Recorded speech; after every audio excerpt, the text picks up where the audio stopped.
예수님의 지상명령, 우리가 전도해야 할 이유에 대해서 오늘 말씀을 전하고자 합니다. 예수님의 지상명령, 우리가 전도해야 할 이유. 우리는 전도를 어떻게 생각하며 예수님의 전도명령에 순종하고 있을까요?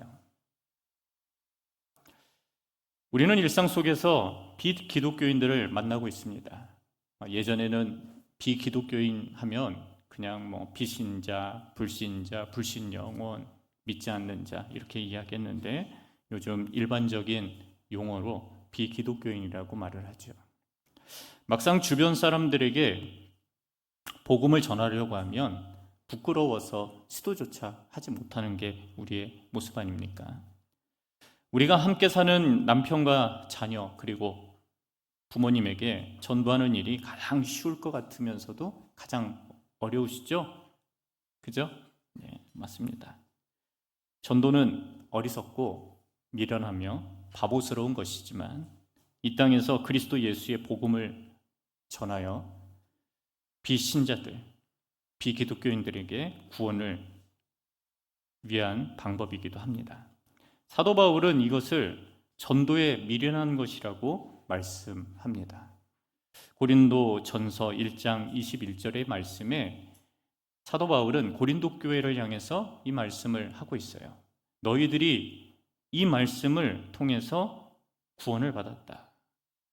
고린도 전서 1장 21절 말씀 다 같이 띄워주시면 읽어보겠습니다. 시작. 하나님의 지혜에 있어서는 이 세상이 자기 지혜로 하나님을 알지 못하므로 하나님께서 전도에 미련한 것으로 믿는 자들을 구원하시기를 기뻐하셨도다. 아멘. 영어 성경은 전도에 미련한 것에 대해서 The foolishness of preaching이라고 이야기를 합니다.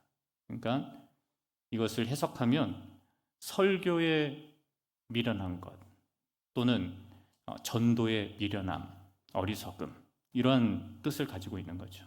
전도는 비기독교인들에게 정말 단순한 것처럼 간단한 것처럼 보이지만 하나님은 이러한 전도의 방법을 사용하고 계신다라는 거예요.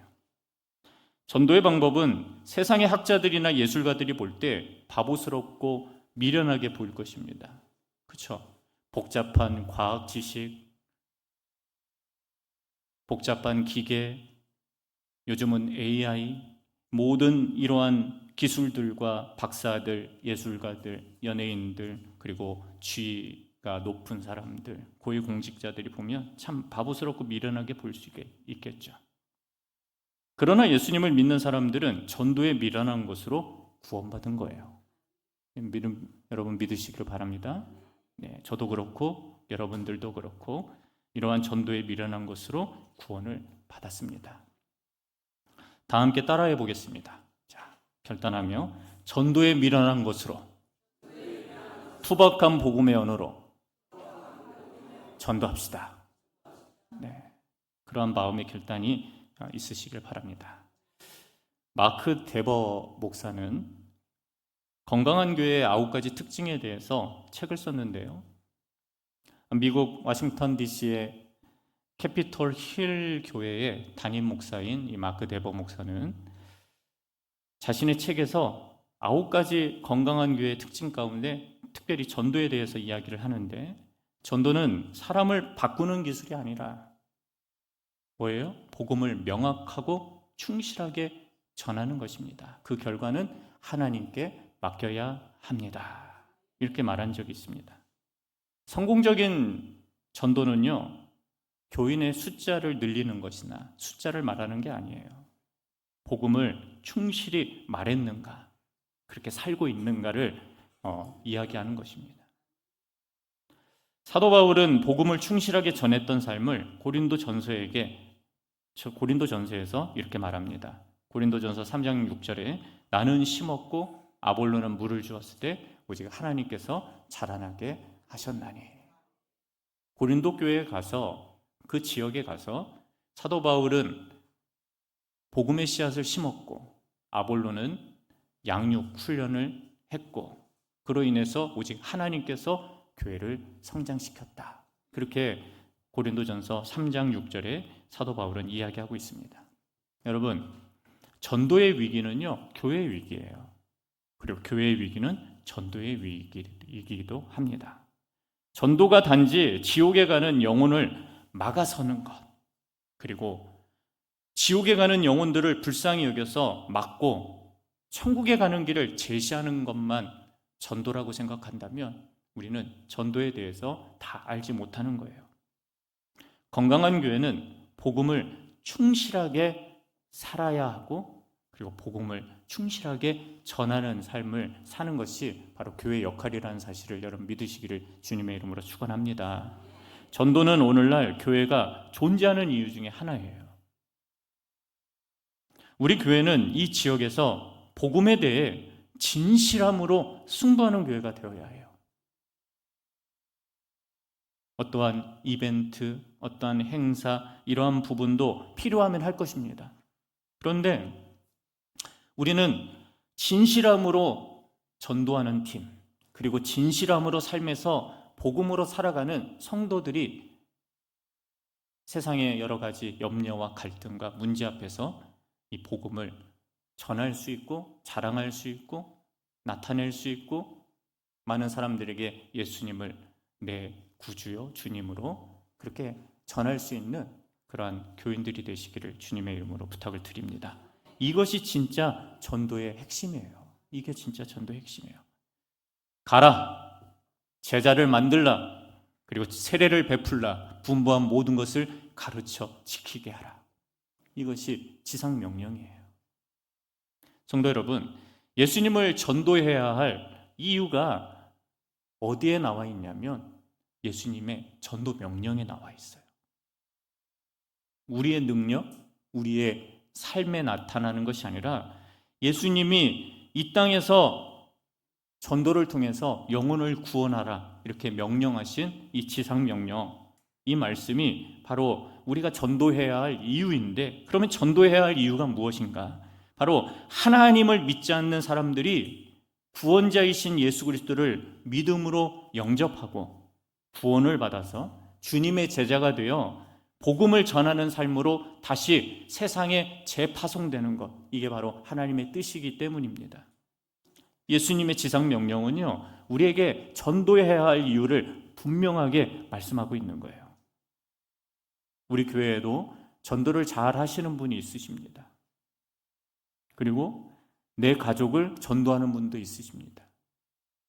그리고 전도를 어려워하는 분들도 있습니다.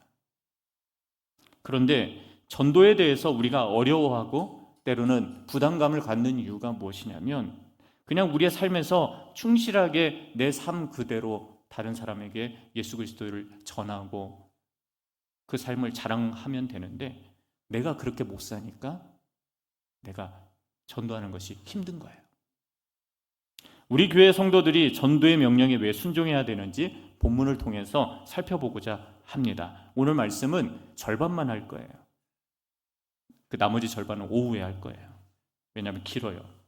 그래서 오늘 말씀 마태복음 28장 16절과 18절 말씀을 다 같이 읽어보면서 오늘 본론으로 나가도록 하겠습니다. 다 같이 읽어보겠습니다. 11 제자가 갈릴리에 가서 예수께서 지시하신 산에 이르러 예수를 배웠고 경배하나 아직도 의심하는 사람들이 있더라. 예수께서 나와 말씀하여 이르시되 하늘과 땅의 모든 권세를 내게 주셨으니. 아멘. 처음으로 묵상할 내용은 무엇입니까? 다 같이 따라해 볼까요? 예수님은 우리를 삶의 자리에서 부르시고 구원하십니다. 네, 예수님은 우리를 삶의 자리에서 부르시고 구원하신다는 거예요. 11 제자들은 십자가에서 죽으신 주님을 떠나죠. 배반하죠. 제자들은 예수님의 시신을 장사 지낸 후에 유대인들의 박해를, 동족들의 박해를 무서워해서 문을 걸어 잠가서 꽁꽁 숨어 있었습니다. 그러나 부활하신 우리 주님은 제자들을 찾아와 문을 열고 들어오신 것이 아니라 문을 통과해서 들어오셨어요. 평강과 확신의 메시지를 주시면서 너희에게 평안이 있을지어다. 제자들의 삶이 그때부터 변화하기 시작했습니다. 예수님이 부활하신 후에 40일간 11 제자들과 함께 동고동락하셨고 500여 명의 무리들과 함께 마지막 승천하시기 직전에 이 지상 명령을 우리 주님께서 자기의 제자들에게, 무리들에게 말씀하고 하늘나라로 올라가셨습니다. 예수님은 제자들에게 모든 것을 가르쳐 지키게 하라 이렇게 명령하셨어요. 수많은 제자들은 인생의 목적과 사명 그리고 구체적인 임명을 받았어요. 임명을. 그죠? 성령을 받은 제자들은 사람들에게 복음을 전하는 역동적인 그리스도인으로 변화되죠. 언제요? 예수님의 명령이 끝나고 오순절 성령의 강림을 통해서 뜨거운 역동적인 그리스도인으로 변화되어 나아가서 죄복음을 전하죠. 그 변화의 중심이 무엇일까요? 내가 능력이 있어서? 내가 말주변이 좋아서? 그것이 아닙니다. 예수님의 중요한 가르침을 받아서 나간 거예요. 근데 그 중요한 가르침을 어떻게 실천할 수가 있을까? 우리는 못해요. 그러나 예수님이 우리에게 권세를 주시죠. 하늘의 권세인 성령을 이 땅에 보내주셔서 그 성령님의 능력으로 우리가 전도하는 그러한 힘을 얻게 된다는 사실을 여러분 믿으시길 바랍니다. 이게 바로 우리가 아는 지상명령이에요. 지상명령. 자, 예수님은 우리를 삶의 자리에서 부르시고 구원하신다고 말씀드렸습니다. 그 첫 번째 한번 살펴보겠습니다. 예수님은 우리를 삶의 자리에서 부르시죠. 그죠? 여러분을 교회에서만 부르십니까? 새벽 기도 나오시는 분들만 부르세요? 아니죠. 우리 예수님은 24시간 교회에 있는 사람들을 부르시는 것이 아니라 어떻게 해요? 삶의 자기 자리에서, 가정에서, 문제 많은 세상의 모습에서, 연약한 육신의 모습 가운데에서, 삶의 터전에서 우리를 부르시죠. 부자들의 가정에서 예수 믿게 하면은 참 좋잖아요. 그죠? 모든 부자들은 다 내게로 오라. 내가 너희를 구원하겠다. 우리 예수님이 그렇게 말씀하시면은 온 교회가 다 부자가 되겠네요. 그죠? 우리 주님이 그렇게 말씀하시지 않죠. 모든 족속으로. 모든 족속으로. 이 모든 족속, 모든 민족이라는 말, 모든 나라라는 말이 무엇이에요? 차별이 없이. 차별 없이 내가 너희를 구원하겠다. 예수님은 부활하신 후에 무덤을 찾은 여인들에게 먼저 갈릴리에 가서 제자들을 만날 것이라고 소식을 알리셨습니다. 예수님은 제자들과 처음으로 만났던 삶의 자리가 어디였어요? 갈릴리. 갈릴리. 그리고 마지막 승천하시기 전에 만났던 장소가 어디예요? 예루살렘. 감람산. 사도행전 1장 8절을 보면요. 부활하신 주님은 예루살렘 감람산에서 마지막 명령을 수많은 제자들과 500여 증인들에게 맡기셨습니다. 여러분, 예수님을 목격한 사람이 단 11명만 있는 거 아니었어요. 가룟 유다는 이미 배신하여 본인이 자살하여 죽었기 때문에 그 자리에 없었지만 바로 예수님을 따르던 사람들이 500여 명이나 있었다.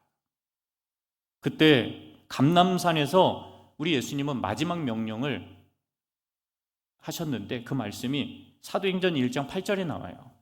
오직 성령이 너희에게 임하시면 너희가 권능을 받고 예루살렘과 온 유대와 사마리아와 땅끝까지 이르러 내 증인이 되리라 하시니라. 아멘.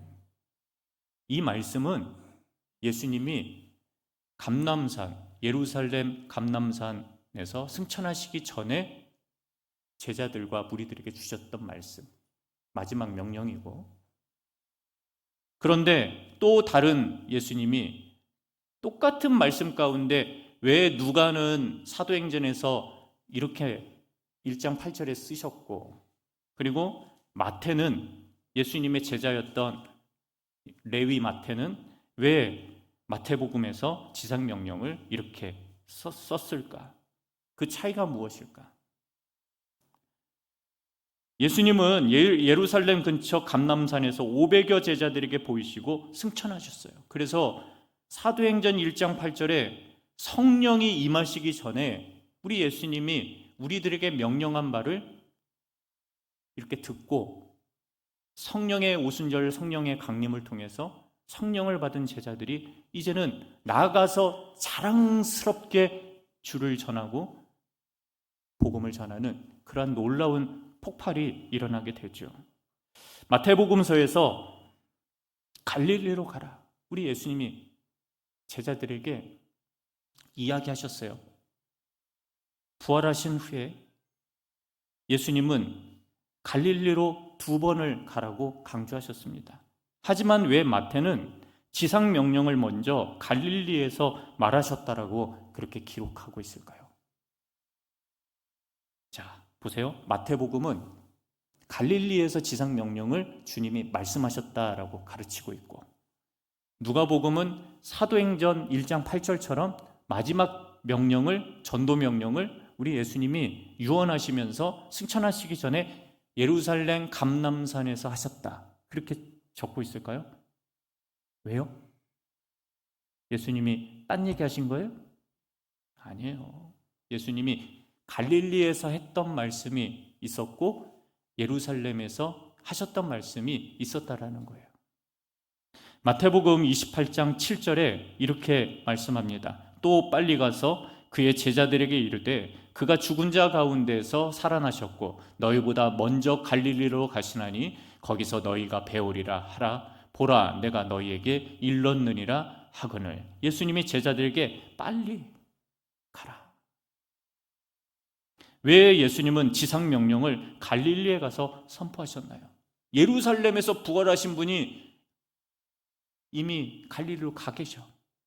제자들이 올 때까지 디베랴 바닷가에서 기다리고 계셨어요. 부활하신 예수님이 제자들에게 갈릴리로 가라고 말씀하셨기 때문에 우리 주님은 허언하시는 분이 아니세요. 본인이 말한 것을 지키시는 분이시고 갈릴리로 가라는 이유가 분명히 있으셨을 거예요. 왜요? 제자들이 낙담하고 낙심하고 자신의 인생, 과거의 인생으로 다시 돌아갈 것을 아셨기 때문에. 7명의 갈릴리 어부들은 갈릴리 바다로 가서 자신들의 어업을 하려고 돌아갔고, 2명의 제자들은 엠마오로 가다가 부활하신 예수님을 만나게 됐고, 나머지 제자들은 예루살렘에 있다가 훗날에 오순절 성령 강림을 통해서 변화된 제자들의 모습으로 살아가게 되었고, 예수님이 할 일이 없으셔서 갈릴리 가신 거 아니라 상처 입은, 삶의 터전에서 힘들어하는, 웃음기 잃어버린 성도들, 피곤해서 잠에 쩌들은 성도들, 낙담하고 있는 성도들, 근심하고 있는 성도들, 시험에 든 성도들, 바쁜 성도들, 그 성도들을 어디에서 만나시기 위해서요? 갈릴리에서 만나시기. 갈릴리는 단순한 지명을 말하는 게 아니에요. 갈릴리는요, 예수께서 그들의 제자들, 그의 제자들, 예수님을 만난 그 장소, 제자들을 부르신 그 장소가 갈릴리였기 때문이에요. 예수님은 갈릴리에서 베드로와 안드레, 요한, 야고보 그리고 7명의 제자들을 부르시죠. 또다시 부르십니다. 처음 제자들과 공생애를 시작한 장소가 바로 갈릴리였는데 이제는 예수님께서 자신의, 내가 예수님을 떠났는데 내가 무슨 가치가 있어서 내가 주의 말씀을 지키고 내가 사람을 낚는 어부가 되겠다, 이렇게 말씀하신 바가 이제는 제자들이 다 사라져버렸어요. 예수님이 분명히 말씀하신 것을 제자들이 잊어버리고 살아왔다는 거죠. 그리고 다시 자신의 삶으로 돌아간 거예요. 근데 우리 예수님은 그 말씀, 너희는 사람을 낚는 어부가 될 것이다, 그 사명을 우리 예수님은 잊어버리지 않으셨다는 거예요. 베드로와 안드레와 요한과 야고보에게 그대로 너희가 살도록 만드시기 위해서 우리 주님이 찢긴 심령들이 머물고 있고 자신의 인생의 바운더리가 있는 그곳에 가서 우리 주님이 제자들을 만나셨다. 예수님은 삶의 터전에서 우리를 제자로 부르셨습니다. 여러분 믿으십니까? 네. 12제자만 제자가 아니라요, 예수님의 말씀을 뜻대로 살아가는 사람이 오늘날의 제자예요. 여러분도 제자입니다. 저도 제자입니다. 그래서 갈릴리는 늘 처음으로 돌아가야 하는 삶의 터전을 말하는 거예요. 여러분 지치십니까? 저도 지칠 때가 있는데 여러분은 안 지치시겠습니까? 여러분 상처 입으셨어요? 저도 상처를 입는데 여러분도 상처를 안 받겠습니까? 걱정하고 계십니까? 염려하고 계십니까? 주님이 나를 사랑하시지 않는다고 느끼실 때가 있으실 것이고, 하나님이 나를 정말 사용하시나? 이렇게 걱정하시는 분도 있으실 것이고, 내가 교회에 꼭 필요 없는 사람처럼 느껴질 때도 있을 것이고, 내가 인정받지 못하는 사람처럼 생각할 때도 있을 것이고, 그 모든 사람은 예수 그리스도를 믿는 그 믿음만 있으면 주님의 제자가 될 줄 믿습니다. 예수님은 이 세상 어디서나 누구든지 삶의 터전에서 우리를 자신의 제자로 부르고 계신다는 사실을 여러분들이 마음에 믿으시기를 바랍니다. 네. 다음으로 예수님은 우리를 삶의 자리에서 구원하신다는 거예요. 어디에서 구원해요? 삶의 자리에서. 수련회에서, 어떠한 부흥회에서 우리를 회심시켜서 구원하시기도 하시지만, 대부분의 일반적인 사람들은 다 삶의 자리에서 우리 주님이 구원하십니다. 예수님께서 제자들에게 놀라운 구원 계획을 말씀하시죠. 그것이 18절에 기록이 되어 있는데 함께 다 같이 읽어보겠습니다. 18절입니다. 시작. 예수께서 나와 말씀하여 이르시되 하늘과 땅의 모든 권세를 내게 주셨으니. 아멘. 예수님은 아직도 부활을 의심하고 있는 자에게 미래의 사명을, 그리고 비전을 지금 18절 말씀에 주고 있어요. 17절 보니까 17절 말씀을 띄워주시면, 예수를 배웠고 경배하나 아직도 의심하는 사람들이 있더라. 야, 저는 예수님의 부활을 경험하면 의심이 뭐야? 다 버리고 주를 위해서도 따를 것 같은데, 예수님의 부활한 몸을 보았음에도 불구하고 뭐예요? 의심하는 자들이 있었더라. 도마와 같이 의심하는 자들이 있었더라. 그게 우리의 모습인 것 같아요. 우리의 연약한 모습. 신앙생활 열심히 하다가 모든 것을 자기가 할 것처럼 다 하다가 갑자기 낙담해버리고, 그것이 우리의 모습인데 우리 주님이 왜 모르시겠습니까? 부활하신 예수님은 모든 세상을 다스릴 권세를 갖고 계세요. 예수님께서 의심하는 제자들에게 온 세상으로 나가서 모든 사람을 제자로 삼고 말씀을 가르쳐 지키게 하라라고 지금 명령을 내리고 계시는데, 18절 말씀, 우리가 아까 읽었던 말씀처럼 예수께서 나와 말씀하여 이르시되 하늘과 땅의 모든 권세를 내게 주셨으니, 예수님에게 주셨다는 거예요. 예수님에게. 마태복음 28장 18절에 모든 권세라는 말은 무슨 뜻일까요? 그리고 예수님께서 누구에게 받은 권세일까? 사도 바울은 예수님에게 하늘과 땅의 모든 권세를 주신 분이 누구시라고 말씀하고 있어요? 다 같이 따라해 보겠습니다. 여호와 하나님. 하나님 아버지가 하늘과 땅의 권세를 예수님에게 주셨어요. 빌립보서 2장 9절과 11절 말씀을 보면 다 같이 읽어보겠습니다. 이러므로 하나님이 그를 지극히 높여 모든 이름 위에 뛰어난 이름을 주사 하늘에 있는 자들과 땅에 있는 자들과 땅 아래에 있는 자들로 모든 무릎을 예수의 이름에 꿇게 하시고 모든 입으로 예수 그리스도를 주라 시인하여 하나님 아버지께 영광을 돌리게 하셨느니라. 아멘. 십자가에 못 박혀서 죄인의 모습으로 십자가 틀에서 못 박히신 그 예수님이 하늘과 땅의 모든 권세를 가지신 분이래요. 여러분 그 사실 믿으세요? 근데 세상 사람들은 못 믿죠. 연약한 신을 어떻게 믿어요? 연약한 지도자를 어떻게 믿고 아무런 존재 가치 없는 리더를 어떻게 따라요? 그런데 우리는 예수님의 권세를 어떻게 믿어야 할까요? 어디에서 도대체 예수님의 권세가 무엇인데 우리가 예수님을 믿어야 하는가? 그렇게 우리가 말할 수 있잖아요. 요한복음 17장 2절 말씀 그리고 누가복음 10장 17절 말씀을 우리 함께 다 같이 보겠습니다. 요한복음 17장 2절 말씀, 아버지께서 아들에게 주신 모든 사람에게 영생을 주게 하시려고 만민을 다스릴 권세를 아들에게 주셨음이로소이다. 무엇을 하시려고요? 만민을 다스리는 권세를 아들에게, 예수님에게 주셨다. 우리가 영생을 얻기 위해서 만민을 다스릴 권세를 예수님께서 받으셨다. 하나님이 아들에게 주신 권세예요.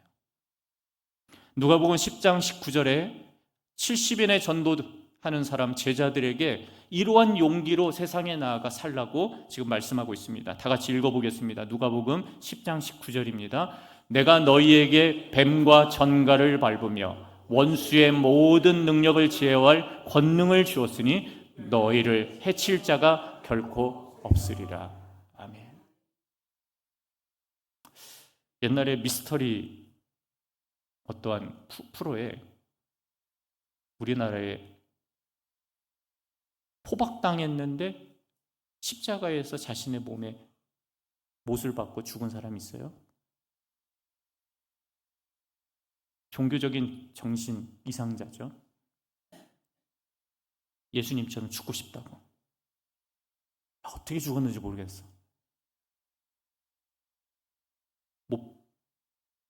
진짜 못을 박고 피 흘리고 자신의 온 몸은 다 포박당한 채 그렇게 죽은 거예요. 그런데 그렇게 죽기 위해서 하나하나 무슨 밧줄이 필요하고 무슨 못이 필요하고 나무로 십자가 만들고 어떻게 포박하고 어떻게 못 박고 어떻게 순서로 해야 죽는지를 정확하게 기록을 남겨서 죽은 사람이 있어요. 여러분, 그렇게 죽으면 하나님을 시험하시는 거예요? 그런 이야기가 아니라 사도 바울은 밀레도에서 섬에 로마에 가기 위해서 유로굴라라는 그 태풍, 그러니까 지중해에서 부는 광풍을 만나 미친 바람을 만나서 배가 파손되어 섬에 떨어지게 되고 원주민들에게 조금의 식량을 좀 얻게 되죠. 그리고 마른 장작을 피우려고 숲에서 장작을 해안가에 피우고 불을 피웠는데 그 자리에 손을 넣자 불 속에서 독사가 튀어나와서 사도 바울과 일행들을 물게 되죠. 그때 사도 바울이 죽었을까요? 안 죽었을까요? 죽었어요? 안 죽었어요? 네, 안 죽었어요. 하나님이 자신의 자녀들을 지키는 권능이에요. 여러분 그 사실을 믿으시길 바랍니다.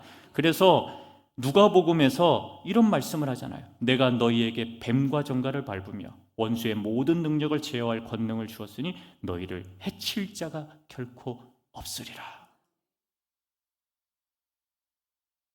사랑하는 여러분, 이 땅에서 물질 때문에, 질병 때문에 사람들에게 힘들 수 있죠.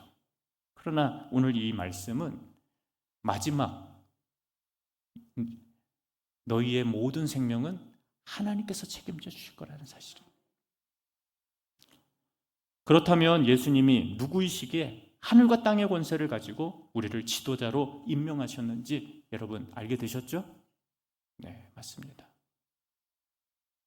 우리 예수님은 하나님이시라는 거예요. 과거에 로마 황제의 후계자는 곧 황제와 같은 권위를 갖죠. 예수님은 아버지 하나님과 똑같은 권세를 가지셨는데 그 권세로 우리를 부르셨다는 것이고, 예수님이 우리에게 땅끝까지 이르러 복음의 증인이 되라고 누구를 임명하셨는지 말씀하고 있어요? 여러분을, 지금 이 자리에 계시는 분들을. 말씀을 정리하고자 합니다. 모든 일에 최종 결정권을 가지고 계시는 분은 그리스도이십니다. 모든 세상의 만민을 다스릴 만왕의 왕이시고 권세를 가지시는 분은 우리 예수님이세요. 그러면 하나님 아버지는 어떻게 하시느냐? 하나님은 영광을 받으시고 마지막 날에 최종 심판의 그 순간을 알고 계시는 분은 예수님이 말씀하셨잖아요. 내 아버지밖에 없다. 나도 모른다. 이 모든 것의 중심에는 교회를 다스리는 권세도 우리 예수님께 있는 거예요. 여러분 믿으십니까? 네. 어떠한 사람이, 목사 한 사람이 교회를 좌지우지하는 것도 아니고, 성도 가운데 한 사람이 교회를 좌지우지하는 거 아니에요. 오직 예수님만, 그 권세 앞에, 교회 머리 앞에 우리가 경배하고 순종할 수 있는 삶이 진짜 예수님의 제자라는 사실, 참 성도라는 사실을 여러분들이 믿으시기를 주님의 이름으로 축원합니다. 사랑하는 여러분, 예수님은 성령을 통해 오늘도 전도의 사명을 우리 교회에 맡기셨습니다. 우리가 살고 있는 삶의 자리에서 차별 없이 친절과 사랑을 베풀기를 원하시고 계십니다. 왜요? 전도하기 위해서, 영혼을 사랑하고 구원하기 위해서 여러분들을 친절과 사랑으로 살아가라고 말씀하고 계십니다. 우리가 복음을 전도할 때마다 예수님의 권세가 우리와 함께하며 주변 이웃의 마음을 활짝 열어주셔서 진정으로 예수님을 믿는 사람들이 많아지는 그러한 교회가 되었으면 좋겠고, 지금 이 지역에 수많은 잃어버린 영혼들이 주님께로 나오는 그러한 영적인 역사가 일어나기를 주님의 이름으로 축원합니다. 여러분의 가정과 여러분의 삶에도 복음의 역사, 은혜의 역사, 주님이 함께 하시는 놀라운 역사가 일어나는 그러한 복된 가정들과 삶이 되시기를 주님의 이름으로 축원합니다.